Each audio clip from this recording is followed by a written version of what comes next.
Bonjour à toutes, bonjour à tous. Merci de rejoindre Radio M pour l'essentiel de l'information de ce mercredi. Et dans l'actualité, le groupe Sonatra, qui est son partenaire thaïlandais, la Société publique pour l'exploration et la production de pétrole, viennent d'annoncer le début des premières expéditions de pétrole brut à partir du périmètre contractuel de Hassi Bir Rekayes dans le bassin de Berkine.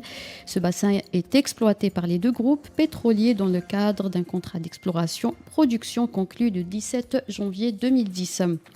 Les travaux du comité bilatéral énergie et mines algéro-tunisien tenu hier à Alger ont été soldés par la signature d'un procès verbal. Les deux parties ont prévu la poursuite des discussions et des consultations autour de la demande d'augmentation des volumes contractuels des livraisons de gaz naturel pour satisfaire la demande tunisienne ainsi que la demande d'augmentation des quantités en GPL et en gaz butane. Selon le communiqué du ministère de l'Énergie et des Mines, ces demandes et accords seront soumis à l'appréciation du président de la République.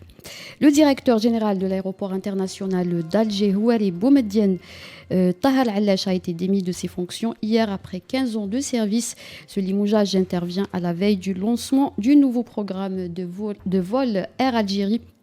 Selon plusieurs sources médiatiques, le directeur d'administration et de la logistique de l'aéroport Omar Hallis remplacera Tahar Allash. Le chef de la diplomatie algérienne, Ramtan Lamamra, a reçu hier l'envoyé spécial de l'Union européenne pour le Sahel, Emanuela Claudia Del Rey. Celle-ci est en visite en Algérie dans le cadre du dialogue politique sur les questions de paix et de sécurité en Afrique.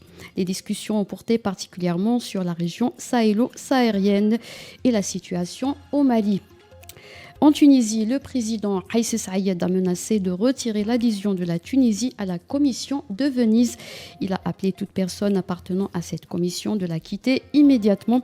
Ces déclarations interviennent à la suite aux récentes positions de la commission en lien avec le référendum du 25 juillet et les élections législatives anticipées du 17 décembre prochain.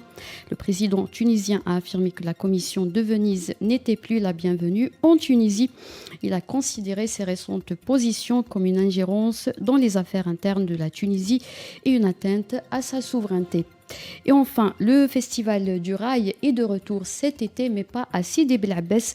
La 12e édition sera organisée exceptionnellement à Oran à l'occasion des Jeux méditerranéens qui sont prévus du 26 au 6 juillet.